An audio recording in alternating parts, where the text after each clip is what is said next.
ચલો આગળનો હવે ટોપિક છે ગુજરાતનું લોક સાહિત્ય. લોક સાહિત્ય આગળ શબ્દ આવી ગયો લોક. એની ઉપરથી ખબર પડી જાય કે આ જે સાહિત્ય જે છે એ કેવું હશે, તો કે લોકો દ્વારા બનાવવામાં આવેલું હશે, કોઈ એક વ્યક્તિની માલિકીનું હશે નહીં. લોકો દ્વારા વર્ષોની પરંપરાથી રૂઢિઓથી જે કોઈ પણ સાહિત્યની રચના થયેલી હશે એની વાત કરેલી છે. અલગ અલગ જાતિ, અલગ અલગ જ્ઞાતિ, અલગ અલગ સમુદાયો એમને પોતાની પરંપરાઓ આધારે જે સાહિત્ય બનેલું હશે એ હશે. આની અંદર પણ આપણે એવો પ્રશ્ન પૂછાઈ શકે કે લોક સાહિત્યની અંદર લોકોની રોજબરોજની પ્રક્રિયા, રોજિંદી ક્રિયાઓની અસર જોવા મળે છે. તો કે હા, સાચી વાત, જોવા મળતી જ હોય. લોકો દ્વારા સાહિત્ય બનાવવામાં આવેલું છે તો એ જ બધી વસ્તુ જોવા મળતી હોય ને આની અંદર, બરાબર. તો આવો પ્રશ્ન પણ પૂછાઈ શકે. લોક સાહિત્યની રચના કઈ રીતે થયેલી હશે, તો આમાં પણ આપણે જે ભૂતકાળમાં જે જોયું હતું જૂના લેક્ચર્સમાં, એ જ બધી વસ્તુ કઈ રીતે રચના થયેલી હોય, તો અલગ અલગ સમાજના લોકો, અલગ અલગ ધર્મના લોકો એની જે રૂઢિઓ, પરંપરાઓ છે એના આધારે, એટલે કે એક તો ધર્મના આધારે, બીજું ભૌગોલિક વિસ્તારના આધારે, મેદાન, પર્વત, દરિયા કિનારો એના આધારે, ટૂંકમાં આગળ જે જોયું હતું એ જ વસ્તુના આધારે જે છે એ જોવા મળશે. પણ મેઇન વસ્તુ શું કે આ કોઈ એક વ્યક્તિનું સર્જન નથી, પરંતુ સાહિત્ય સિંચન કરેલું અને સર્વ કોઈનું છે, દરેક લોકોનું છે. આની ઉપર કોઈનો કોપીરાઇટ છે એવું કહી શકાય નહીં, બરાબર. તો આવી રીતે ગુજરાતને ઘણો સમૃદ્ધ લોક સાહિત્યનો વારસો જે છે એ મળેલો છે. હવે આજે લોક સાહિત્ય જે છે એ અલગ અલગ પ્રકારનું હોઈ શકે. જેમ કે અમુક વાર કુદરતી શક્તિ પ્રત્યે પોતાની સમજણ પ્રમાણે ઉપયોગ કરેલો હોય. જેમ કે કુદરતી શક્તિ, માની લો કે વરસાદ આવી ગયો, બરાબર. તો વરસાદ આવે તો એક ગીત ગાતા હોય છે, આવરે વરસાદ, ઢેબરિયો વરસાદ. તો આ શું છે? આ લોક સાહિત્ય છે કે પોતાના હૃદયના ઉર્મિ અને આવેગોને વાણી દ્વારા વ્યક્ત કરવા માટે, બરાબર. પોતાના હૃદયના ઉર્મિના આવેગોને વાણી દ્વારા વ્યક્ત કરવા માટે, બરાબર. પછી અમુક વાર શું હોય તો કે પ્રેમ, આનંદ, મમતા, મિલન, વિયોગ, શોક વગેરેની સંવેદના જે છે એને વ્યક્ત કરવા માટે. જેમ કે નાના બાળકો માટે હાલરડા ગાવામાં આવતા હોય છે, હાલરડા, બરાબર. તો હાલરડા શું છે? લોક સાહિત્યનો જ એક પ્રકાર છે. ભક્તિ માટે ભજનને એ બધું ગાવામાં આવતું હોય છે, તો આ શું છે? તો આ પણ લોક સાહિત્યનો જ એક પ્રકાર છે. સૌરાષ્ટ્રની અંદર મહેમાનો માટે એક શબ્દ, એક કીવર્ડ, એક ગીત, એક દુહા વાપરવામાં આવે છે. શું? કે મારો મોંઘેરો મહેમાન થા, મારો મોંઘેરો મહેમાન થા ને રે, તને સ્વર્ગ ભૂલાવું સાંભળા, બરાબર. આમાં સૌરાષ્ટ્ર મહેમાન નવાજી માટે જાણીતું છે. તો આ જે ડાયલોગ જે છે એ શું? લોક સાહિત્યનો જ એક પ્રકાર છે. જૂના પ્રાચીન દુહા જે છે એ પણ શું છે? લોક સાહિત્ય જ છે. લગ્ન ગીતો અને ફટાણા જે ગાવામાં આવતા હોય છે તો શું છે? લોક સાહિત્યનો જ એક પ્રકાર છે. મૃત્યુ સમયે, મરણ સમયે મરસ્યાને એ બધું ગાવામાં આવતું હોય તો શું છે? લોક સાહિત્યનો જ એક પ્રકાર છે, બરાબર. પહેલાં આપણે સમજીએ, લોક સાહિત્ય એ મેઇન ફોલ્ડર છે, મેઇન ટાઇટલ છે. પણ લોક સાહિત્યની અંદર એના કેટલા પેટા ફોલ્ડર આવશે, બરાબર. સબ ફોલ્ડર ઘણા બધા આવશે. પહેલાં તો બાળકથી વાત કરીએ, બરાબર. તો સૌથી પહેલાં બાળક તો કે હાલરડા, અને સૌથી છેલ્લે મૃત્યુ પામે તો કે મરસ્યા, બરાબર. આની વચ્ચે લગ્ન કરે તો લગ્ન ગીતોને, ફટાણાને એ બધું. આની સિવાય અલગ અલગ લાગણીઓને વ્યક્ત કરવા માટે અલગ અલગ જે વસ્તુ, લોકગીતોને એ બધું બનાવેલું હોય એ, બરાબર. પણ આ ત્રણ તો ખાસ આવવા જોઈએ: હાલરડા, મરસ્યા, લગ્ન ગીતોને એ, બરાબર. ખ્યાલ આવ્યો કે નહીં? હવે આપણે પર્ટિક્યુલર અમુક પ્રજાતિની વાત કરીએ. જેમ કે ખેડૂતો જે છે એ ખેતર ખૂંદતા અલગ ગીતોને એ બધું ગાતા હોય તો એ લોકગીતો છે. જેમ કે આવરે વરસાદવાળું મેં તમને વાત કીધી. માછીમારો જે છે એ હોડી હંકારતા ગોવાળો જે છે, ગૌપાલકો એ ગાયો ચરાવતા, શ્રમજીવીઓ શ્રમ કરતાં, સ્ત્રીઓ ગૃહકામ કરતાં, નૃત્ય કરતાં જે સમૂહમાં ગીત ગાતા હોય એ ધીમે ધીમે લોકગીત બની જતા હોય અને લોક સાહિત્ય બની જતા હોય. ઘણી બધી વાર શૂરવીરો કે શહીદોની વીરતાને બિરદાવવા માટે લોકકથા જે છે એ બની જતી હોય છે. આવી એક લોકકથા બની જતી હોય. લોકકથા એટલે કે ફલાણો વ્યક્તિ જે છે એ ફલાણા યુદ્ધની અંદર જે છે એણે તો શૂરવીરતાનું કામ કરેલું હતું. તો આ એક રીતની શું થઈ ગઈ? એક કથા થઈ ગઈ. તો આ જે લોકકથાઓ જે છે, લોકકથાઓ એ પણ લોક સંસ્કૃતિ અંતર્ગત લોક સાહિત્ય જ છે. એ પણ શું છે? લોક સાહિત્ય જ છે. આપણે આની પહેલાં શ્રમવાળી વાત કરેલી હતી. ટિપ્પણી નૃત્યની મેં વાત કરેલી હતી, બરાબર. તો ટિપ્પણી નૃત્ય એ તો શું થઈ ગયું? લોક નૃત્ય થઈ ગયું કે મહિલાઓ શ્રમ સાથે આનંદ મેળવવા માટે અને શ્રમને હળવો કરવા માટે એ જે જમીનને સમથળ કરવા માટેનું જે નૃત્ય કરે છે, ટિપ્પણી નૃત્ય, તો એ નૃત્ય કરે છે, બરાબર, સમજી ગયા. તો આ ટિપ્પણી નૃત્ય અંતર્ગત જે ગીત ગાવામાં આવતા હશે એ કેવું હશે? એ લોકગીત હશે અને લોકગીત પાછા લોક સાહિત્યની અંદર આવી જશે. ખ્યાલ આવ્યો કે લોક સાહિત્યની નીચેનું એક બીજું ફોલ્ડર શું આવશે? લોકગીત પણ આવી જશે, હાલરડા પણ આવી જશે અને લોકકથા પણ આવી જશે. સમજાણું કે ન સમજાણું? મેઇન તો સમજો કે મેઇન્સમાં જ્યારે આવો પ્રશ્ન પૂછાયેલો હોય કે લોક સાહિત્ય, અને લોક સાહિત્ય પહેલાં તમે સમજાવી દો તમારી ભાષામાં ડેફિનેશન આપી, અને એની નીચે જ્યારે તમે આવા ફોલ્ડર બનાવો એટલે કે નીચે સબ પોઈન્ટ્સ બનાવો તો સામેવાળાને ખબર પડી જાય કે તમે સમજો છો કે આનું બાયફર્કેશન, આનું જે છે એ ડિવિઝન, આનું વર્ગીકરણ જે છે એ કઈ રીતે થઈ શકે છે. બરાબર? ખ્યાલ આવ્યો કે નહીં?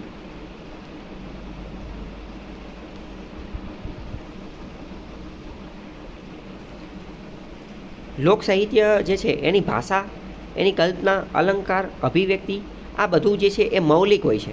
કેમ? કારણ કે લોકો દ્વારા પોતાની રીતે જ બનાવવામાં આવેલું હોય છે. તો આની અંદર ઘણી બધી વાર એવું પણ બની શકે કે ગ્રામરનો એનો ઉપયોગ ન થતો હોય અથવા એના નિયમોનું પાલન ન થતું હોય. બીજું, આની અંદર તળપદા શબ્દોનો પણ વધારે પડતો ઉપયોગ હોઈ શકે છે. કેમ? કારણ કે લોકો દ્વારા બનાવવામાં આવેલું હોય છે એટલે.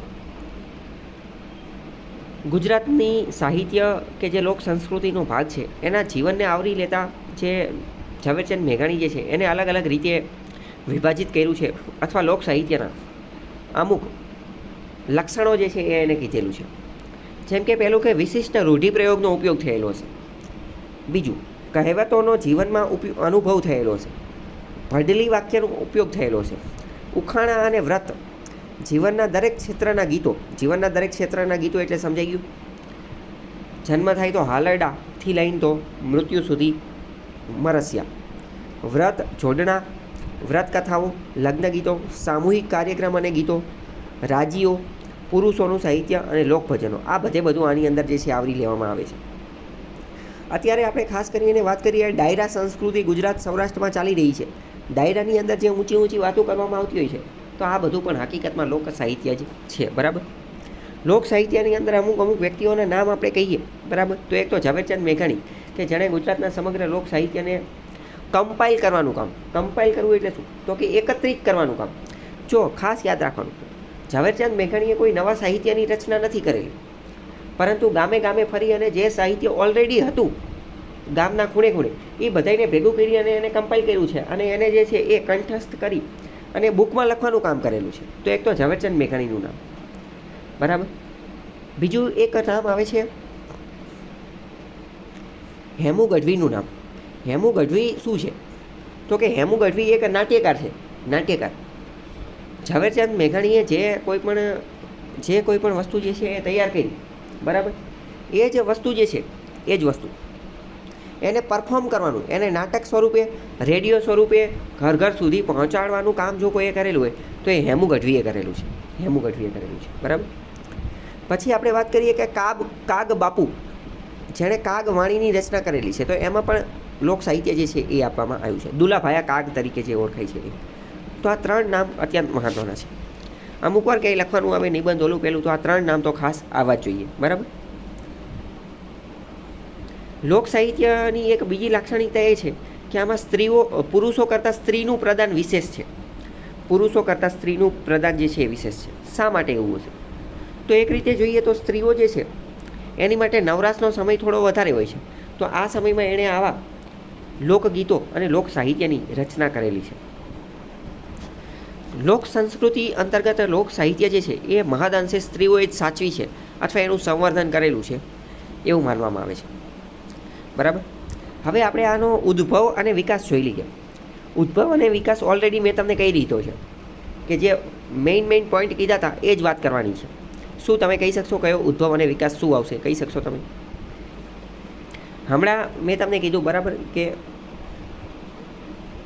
ધર્મના આધારે, યાની ભૌગોલિક સ્થિતિ જે છે એના આધારે, ઉત્સવોના આધારે, બરાબર, તો આવી રીતે એનો ઉદ્ભવ થયેલો છે ધીમે ધીમે કુદરતી આફતોથી બચવા માટે ને એ બધા માટે. અને ધીમે ધીમે જે છે એનો વિકાસ જે છે એ થતો રહ્યો છે.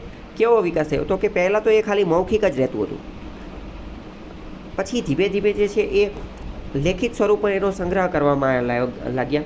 અને અત્યારે તો હવે સોશિયલ મીડિયા સુધી પણ રીલ્સના ને એના માધ્યમથી પણ એનું સંવર્ધન ને એ બધું થઈ રહ્યું છે.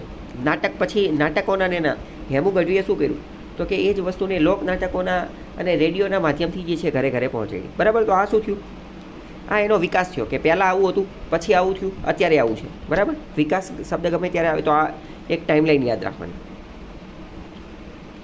જયમલ પરમાર નામના એક વ્યક્તિ છે, એ એવું કહે છે કે ગુજરાતમાં લોકગીતો જે છે એનો સળગ સામવેદ સુધી નીકળે છે, કે સામવેદની અંદર તે ગુજરાતના લોકગીતો જે છે એનો સંદર્ભ જોવા મળે છે, જેને સામગાન કહેવામાં આવે છે. સામગાન, સામગીતને જે સામવેદને જે ગાવામાં આવે એને સામગાન કહેવામાં આવે. અને એના બે પ્રકાર છે.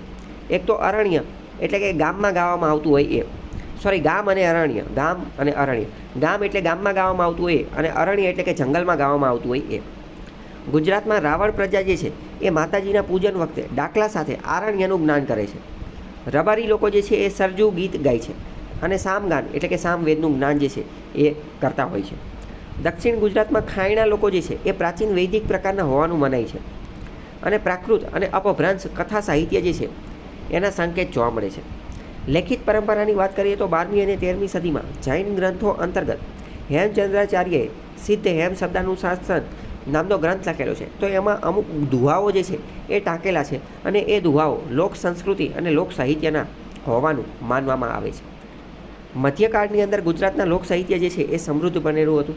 આની અંતર્ગત પ્રેમાનંદ, સામળ, દયારામ જેવા ભક્ત કવિઓ જે હતા એમણે આવું સાહિત્ય જે છે એની રચના કરેલી. અર્વાચીન સમયમાં દલપતરામ કે જે વઢવાણના હતા, નર્મદા શંકર, નવલરામથી માંડી અને નાનાલાલ અને બોટાદકરોએ આ પ્રકારના સાહિત્યની રચના કરેલી હતી. આ ઉપરાંત 20મી સદીમાં ગુજરાતી સાહિત્ય પરિષદ જે છે એમાં રણજીતરામ વાવાભાઈએ લોક સાહિત્યને વિષય બનાવી અને એનું વાંચન કરેલું હતું, અને સાહિત્યિક મોભો જે છે એ જાળવી રાખેલો હતો. રણજીતરામે પણ લોકગીતોનું સંપાદન કરેલું હતું. સંપાદન કર્યું હતું એટલે બધા ભેગા કર્યા હતા. અને ઝવેરચંદ મેઘાણીએ તો લોક સાહિત્યની ભેખ લઈ જ લીધી હતી. ગામડિયા ગીતો તરીકે અવગણાતા લોક સાહિત્યને શિષ્ટ સાહિત્યના હરોળમાં જે છે એ મૂકેલું હતું.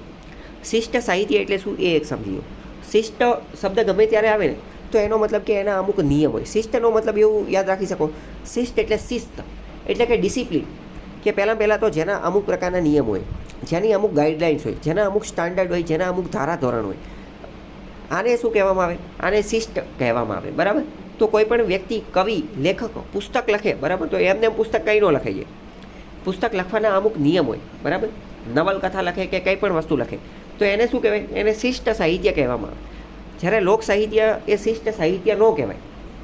જ્યારે લોક સાહિત્યની રચના થયેલી હતી તો ત્યારે એ શિષ્ટ સાહિત્ય હતું નહીં, પણ ધીમે ધીમે એને લિપિબદ્ધ કરી અને એને પુસ્તકનું સ્વરૂપ આપી અને ધીમે ધીમે એને શિષ્ટ સાહિત્યની હરોળમાં સ્થાન અપાવ્યું છે. પહેલાં હતું નહીં.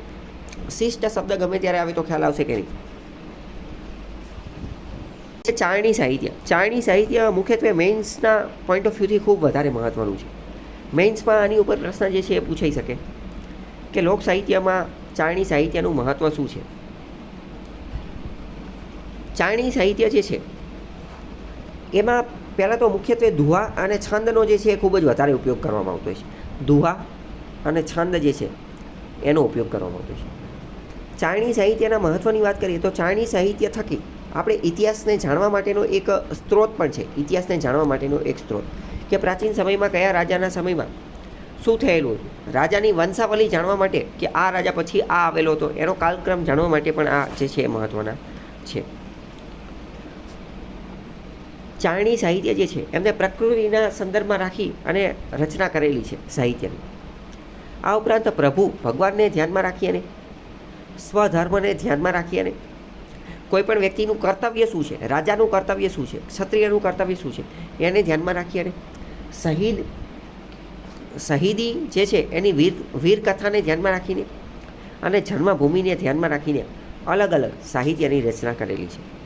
શૂરીરોની શૂરવીરતાને બિરદાવવા માટે એમની વાણીમાં તેજ, નિડરતા, સ્વમાની, અખાબોલી આ બધા જે છે એ રસ દ્વારા સાહિત્યનું રચના કરેલી છે.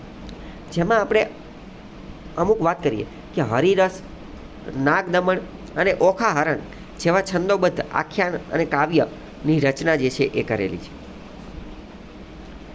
ચારણ કવિની વાત કરીએ તો ખાસ નામ યાદ રાખવાના છે. આનંદ પરમાનંદ. પ્રશ્ન પૂછાઈ જશે આનંદ પરમાનંદ કોણ છે? તો કે એ ચારણી કવિઓ છે. નીચે વ્યાખ્યા આપેલી છે કે નાટ્યકાર છે, લોકકથાકાર છે, ડાયરાના સંગીતકાર છે કે ચારણી કવિઓ છે. તો કે ચારણ કવિઓ છે આનંદ અને પરમાનંદ.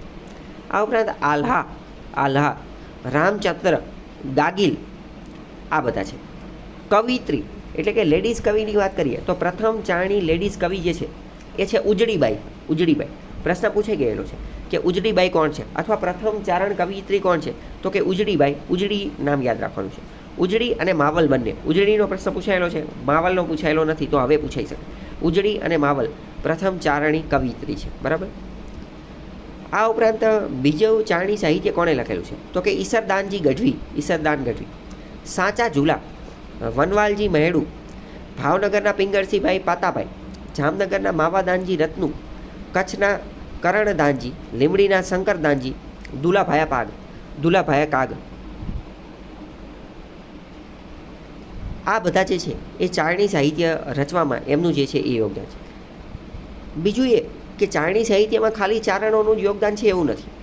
આ ઉપરાંત ભાટ, મીર અને રાવળ પ્રજા જે છે એનો પણ આની અંદર ફાળો જે છે રહેલો છે. ચારણી સાહિત્યની રચના માટે, સંવર્ધન માટે કચ્છના ભુજની અંદર એક પાઠશાળા, કોલેજ, એક શૈક્ષણિક સંસ્થા જે છે એનું પણ આયોજન કરવામાં આવેલું હતું કે જ્યાં બધા ચારણી કવિઓ ભેગા થઈ અને ચારણી સાહિત્યની રચના કરતા હતા. તો બુકની અંદર આપણને ખાલી પ્રાથમિક માહિતી મળશે, પણ કરંટ અફેર્સની અંદર જ્યારે એ વસ્તુ ચર્ચામાં હશે ને ત્યારે એની અંદરની ડિટેલ અથવા જે તે સમયની વસ્તુ જે છે એ આપણને જાણવા મળશે. તો ત્યારે આપણને એમાંથી પ્રશ્ન પહેલું તો પૂછાઈ શકે. બીજું એવું પણ બની શકે કે આમાંનો કોઈ પ્રશ્ન પૂછે તો આપણે આની જે છે નોટ્સ બનાવી લેવાની છે, અથવા આ જે વસ્તુ જે છે એને સંગ્રહ કરી અને રાખી લેવાની છે, અને આને આપણું જે ફંડામેન્ટલ, આપણા જે મેઇન કોન્સેપ્ટ જે છે એની આરે સંગ્રહ કરવાનો છે. બુકમાંથી આપણને શું મળ્યું, તો કે પ્રાથમિક માહિતી મળી. હવે ન્યૂઝ શું કહે છે, તો કે ચારણી સાહિત્યના ઇતિહાસનું પુનર્લેખન કરવું જોઈએ. અત્યારે એ મુદ્દો છે કે ચારણી સાહિત્ય જે છે એના ઇતિહાસનું પુનર્લેખન કરવું જોઈએ. બીજી વસ્તુ, ચારણી સાહિત્ય તમને આપવામાં આવે તો તમે એને વાંચી શકો પણ સમજી શકો નહીં. કેમ? કારણ કે પહેલાં તો એ અલગ ભાષામાં લખાયેલું છે. જેમ કે આપણે વાત કરીએ, અમુક વાર જે છે એ ઇન્સ્ટાગ્રામની અંદર ને એ બધાની અંદર જે છે અમુક રીલ્સ ને એવું બધું આવતું હોય છે. એ રીલ્સની અંદર ખાસ કરી એને વાત કરીએ કે સાકળેથી વાઘ છૂટ્યા, શાકબાગ. બરાબર. આવું એક વસ્તુ જે છે કે જેની માટે નામ વપરાય છે, સપાકરું નામ વપરાય છે. બરાબર. સપાકરું. તો આ સપાકરું જે છે એ એક રીતે લોક સાહિત્ય અને ચારણી સાહિત્યનો જ એક ભાગ છે. શરૂઆતમાં આપણે એ બોલી જાય, હા બરાબર, તો આપણને કંઈ ખબર ન પડે. તો ચારણી સાહિત્ય આપણે વાંચી શકીએ પણ કંઈ ખબર પડે નહીં. તો ચારણી સાહિત્યનું કોઈ મહત્ત્વની વસ્તુ હોય તો એ શું છે? ડિંગલ પિંગળ. જે આપણે બુકમાં ક્યાંય ઉલ્લેખ નહોતો પણ અહીંયા ઉલ્લેખ છે. હવે પ્રશ્ન આપણને પૂછાઈ જાય કે ડિંગલ પિંગળ શું છે, તો કે એ ચારણી સાહિત્યની એક વસ્તુ છે. હવે ડિંગલ પિંગળ વાંચી શકે એવી એક આખી પેઢી ખતમ થઈ ગઈ છે, તો હવે એ નવેસરથી તૈયાર કરવાની જરૂર છે. અત્યારે ડિંગલ પિંગળ કોઈ વાંચી શકે એવો વ્યક્તિ જ નથી. અને આ જે લખેલું હોય એ પહેલાં તો જૂના કાગળની એની અંદર લખેલું હોય, આપણે અમુક વાર વાંચી પણ ન શકીએ કારણ કે એ દુહાની અને રાગની અને એની સ્ટાઇલમાં લખેલું, અને કદાચ વાંચી લઈએ તો સમજી શકીએ નહીં. બરાબર. એટલે કહે છે કે ચારણી સાહિત્યના ઇતિહાસનું પુનર્લેખન થવું જોઈએ. તો આ મુદ્દો જે છે એ જે તે સમયે ચર્ચામાં હતો એ તમને ખ્યાલ હોવી જોઈએ.